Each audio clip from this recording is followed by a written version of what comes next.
ओशो ज्ञान से जो हमारे स्रोत हैं उनमें एक बड़ी चौंकाने वाली बात लिखी है। ओशो का कहना था, धर्म ने ईश्वर को नहीं खोजा, धर्म ने ईश्वर को छिपाया है। हाँ, ये एक ऐसा विचार है जो पहली बार में मतलब किसी को भी हिला सकता है। बिल्कुल। ये हमारी पूरी परवरिश पर, हमारी जो कंडीशनिंग है उस पर सीधा सवाल खड़ा कर देता है। सही बात है, क्योंकि हमें तो हमेशा यही बताया गया है कि धर्म एक पुल है, एक रास्ता है जो हमें ईश्वर तक ले जाता है। लेकिन ये विचार तो कह रहा है कि धर्म पुल नहीं बल्कि एक दीवार है। एक दीवार, हाँ। तो आज की हमारी इस गहरी पड़ताल का मिशन यही समझना है कि ओशो ऐसा क्यों कहते हैं कि धर्म आध्यात्म का दुश्मन है। ये विरोधाभास आखिर है क्या? और इस गुत्थी को सुलझाने के लिए हमें किसी बनी बनाई धारणा या विश्वास के साथ नहीं, बल्कि एक खुली जिज्ञासा के साथ आगे बढ़ना होगा। जैसे कोई जासूस सबूतों को जोड़कर सच तक पहुंचता है, वैसे ही हम इन विचारों को परत दर परत खोलेंगे। तो चलिए इस गहरी पड़ताल में उतरते हैं। सबसे पहले बुनियाद से शुरू करते हैं। जब ओशो धर्म और आध्यात्म की बात करते हैं तो क्या वो एक ही सिक्के के दो पहलू हैं या दो बिल्कुल अलग चीजें हैं? यही तो सबसे बड़ा फर्क है। ओशो के नजरिए में ये दो अलग चीजें ही नहीं, बल्कि दो विपरीत दिशाएं हैं। विपरीत? हाँ, इसे एक आसान उदाहरण से समझते हैं। मान लीजिए आपको एक अनजान शहर घूमना है। धर्म एक गाइडेड टूर की तरह है। अच्छा। एक टूर गाइड है, एक तय रास्ता है, पहले से चुने हुए कुछ देखने की जगह है, और एक क्या कहते हैं रटी रटाई कहानी है जो आपको सुनाई जाती है। आपको अपना दिमाग लगाने की जरूरत नहीं, बस ग्रुप के साथ चलते रहना है। ठीक है, ये समझ में आया। तो फिर इस उदाहरण में आध्यात्म क्या होगा? अध्यात्म है उसी शहर में आपको एक नक्शा और एक कंपास देकर, हाँ बिल्कुल, अब आप अपनी मर्जी के मालिक हैं। आप अपनी गलियां खुद चुनते हैं, अपनी खोजें खुद करते हैं। हो सकता है आप भटकें, हो सकता है आपको ज्यादा समय लगे, लेकिन जो भी आप खोजेंगी वो आपका अपना अनुभव होगा। वो किसी की बताई हुई कहानी नहीं, आपका अपना सच होगा।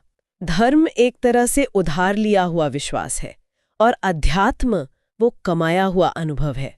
वाह, ये गाइडेड टूर बनाम सोलो एक्सप्लोरेशन वाली बात ने तो मतलब पूरी तस्वीर ही साफ कर दी। इसका मतलब है कि एक रास्ते पर भीड़ है और दूसरा रास्ता अकेलेपन का है। बिल्कुल। और इसी से जुड़ा ओशो का एक मशहूर कथन भी है, अध्यात्म अकेले चलता है, धर्म हमेशा भीड़ में चलता है। और ये बहुत गहरा मनोवैज्ञानिक सच है। भीड़ में एक सुरक्षा का एहसास होता है ना? हाँ, एक अपनापन लगता है कि इतने सारे लोग कर रहे हैं तो सही होगा। लेकिन भीड़ का अपना कोई विवेक नहीं होता। भीड़ सिर्फ अनुसरण करती है। सत्य की खोज वो तो एक व्यक्तिगत यात्रा है। बुद्ध को सत्य भीड़ में नहीं मिला, वो उन्हें अकेले बोधि वृक्ष के नीचे मिला। सत्य का अनुभव हमेशा एकांत में ही उतरता है। तो इसी बिंदु से कहानी में दो किरदार आते हैं जिनके बारे में हमारे स्रोत बताते हैं, पुजारी और साधक। ये सिर्फ दो तरह के लोग नहीं हैं, बल्कि दो अलग तरह की मानसिकताएं। बिल्कुल। पुजारी उस गाइडेड टूर का गाइड है। वो आपको बताता है कि क्या देखना है, क्या मानना है और क्या सोचना है। अच्छा। और दिलचस्प बात यह है कि उसने खुद शायद कभी उस रास्ते की खोज नहीं की होती। उसका सारा ज्ञान शास्त्रों, ग्रंथों और परंपराओं से आता है। वो उधार के ज्ञान का विशेषज्ञ है। और इस पूरी व्यवस्था को बनाए रखने के लिए वो कुछ तरीकों का इस्तेमाल करता होगा। हाँ, और उसका सबसे बड़ा औजार है भय, डर। पाप का डर, नरक का डर, ईश्वर के नाराज होने का डर। वो आपको बताता है कि अगर आपने नियम तोड़े तो आपको सजा मिलेगी। इस डर के कारण आप सवाल पूछना बंद कर देते हैं और बस उसकी बात मानने लगते हैं। और दूसरी तरफ है साधक, वो सोलो एक्सप्लोरर। ठीक कहा। साधक वो है जिसे बने बनाए जवाबों से संतुष्टि नहीं मिलती। वो सवाल पूछता है, मैं कौन हूँ, ये जीवन क्या है, सत्य क्या है। उसे विश्वास नहीं चाहिए, उसे अपना अनुभव चाहिए। वो किसी के पीछे आंख बंद करके चलने को तैयार नहीं है, चाहे सामने कितना ही बड़ा महात्मा क्यों न खड़ा हो। उसकी एक ही प्यास है, जानना। तो फिर इन दोनों का रिश्ता क्या है? एक को जवाब चाहिए नहीं, दूसरे के पास जवाबों के सिवा कुछ है नहीं। यहाँ ओशो एक बहुत चुभने वाली, मतलब बहुत तीखी बात कहते हैं। क्या? वो कहते हैं पुजारी का अस्तित्व तभी तक है जब तक साधक अंधा है। वाह। जिस दिन साधक अपनी आंखें खोलने का फैसला कर लेता है, जिस दिन वो कहता है कि मैं खुद देखूंगा, उसी दिन पुजारी की पूरी दुकानदारी खतरे में पड़ जाती है। पुजारी की सत्ता आपकी निर्भरता पर टिकी है। ये तो ऐसा हुआ जैसे कोई अपनी आध्यात्मिक खोज को आउटसोर्स कर रहा हो। मतलब आप खुद मेहनत नहीं करना चाहते तो आप किसी पुजारी को ये काम सौंप देते हैं कि वो आपके लिए प्रार्थना कर दे, आपके लिए रास्ता चुन ले। बिल्कुल सही पकड़ा आपने।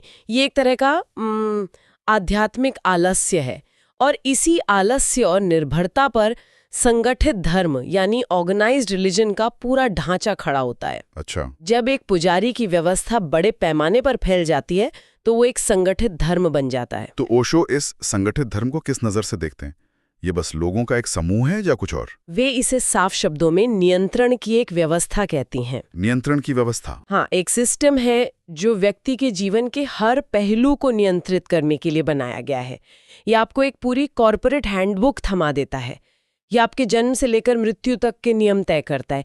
क्या खाना है, क्या पहनना है, किससे शादी करनी है, कैसे सोचना है। मतलब ये आपकी व्यक्तिगत आजादी को कम करता है, ये कहकर कि हम तुम्हारे लिए सबसे अच्छा रास्ता जानते हैं। हाँ, और ये आपको सोचने की जिम्मेदारी से मुक्त कर देता है। आपको बस नियमों का पालन करना है। अगर आप अच्छे कर्मचारी बने रहे तो आपको इनाम में स्वर्ग मिलेगा, और अगर नियम तोड़े तो सजा में नर्क। बिल्कुल। ये व्यवस्था व्यक्ति की चेतना को कभी बड़ा ही नहीं होने देती। उसे हमेशा एक बच्चे की तरह रखती है जिसे निर्देशों की जरूरत है। और जैसा हमने पहले बात की, इस नियंत्रण का आधार वो डर ही है। डर इसकी बुनियाद है। एक डरा हुआ मन कभी सवाल नहीं पूछता। एक डरा हुआ मन कभी विद्रोह नहीं करता।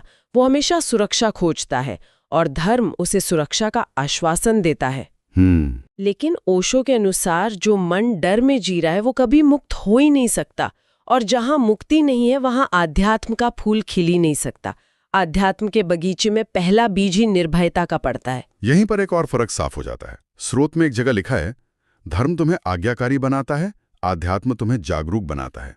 आज्ञाकारिता और जागरूकता, ये तो जमीन आसमान का फर्क है। बहुत बड़ा फर्क है।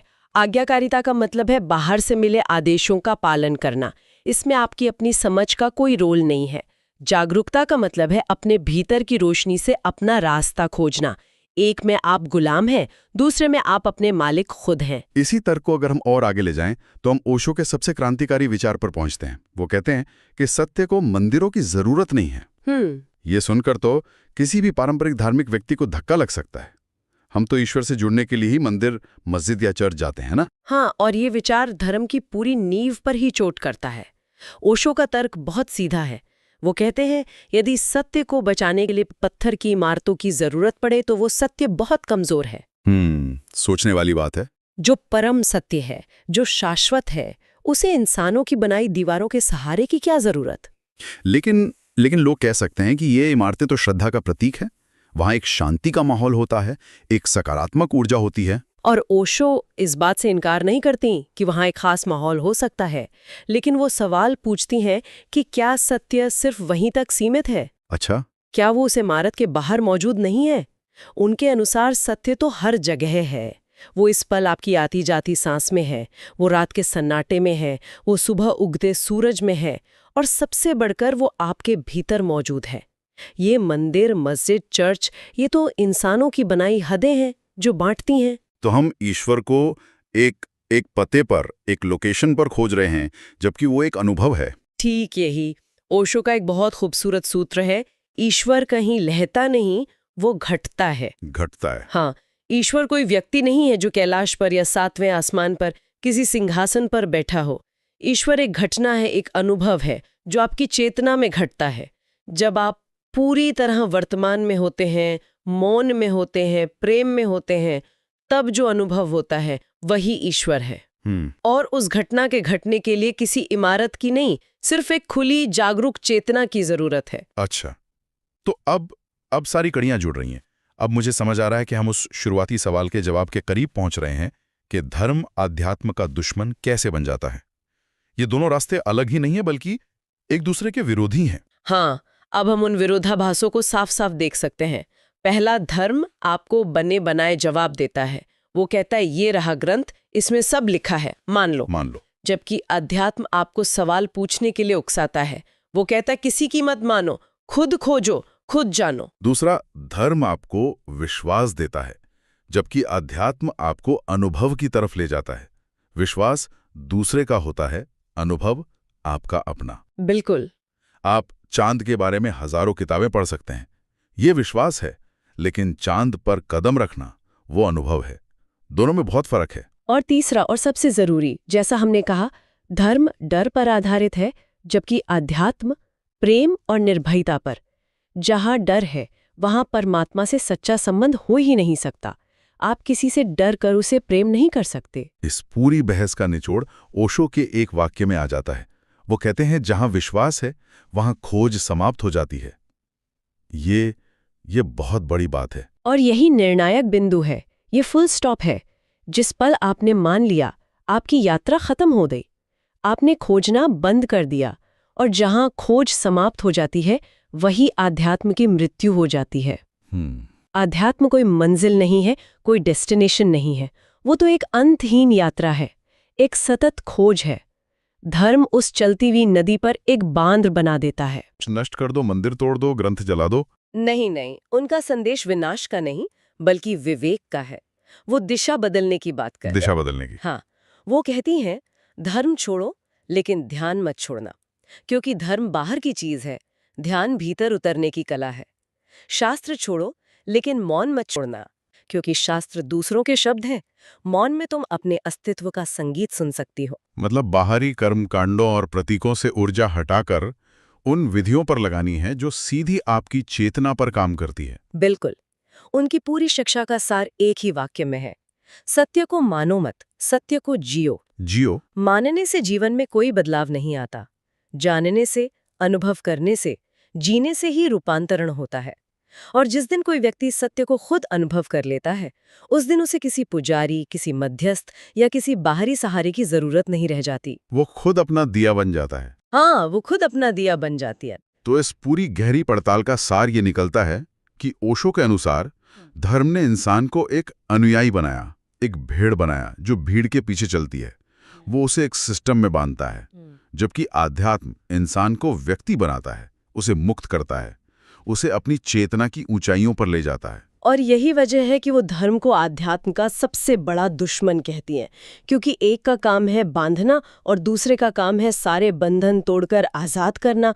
ये दोनों एक साथ नहीं चल सकते। हमारे स्रोतों का सार यही है, इस पर सोचिए, इससे लड़िए मत, इसके पक्ष में तर्क मत कीजिए, बस चुपचाप अपने भीतर देखिए कि इन बातों में आपको अपनी सच्चाई की कोई झलक मिलती है या नहीं। अगर ये चर्चा आपको कुछ नया सोचने पर मजबूर करती है तो इसे अपने दोस्तों और प्रियजनों के साथ साझा करें। शायद उनके मन में भी यही सवाल हो। हम एक और गहरी पड़ताल के साथ जल्द मिलेंगे।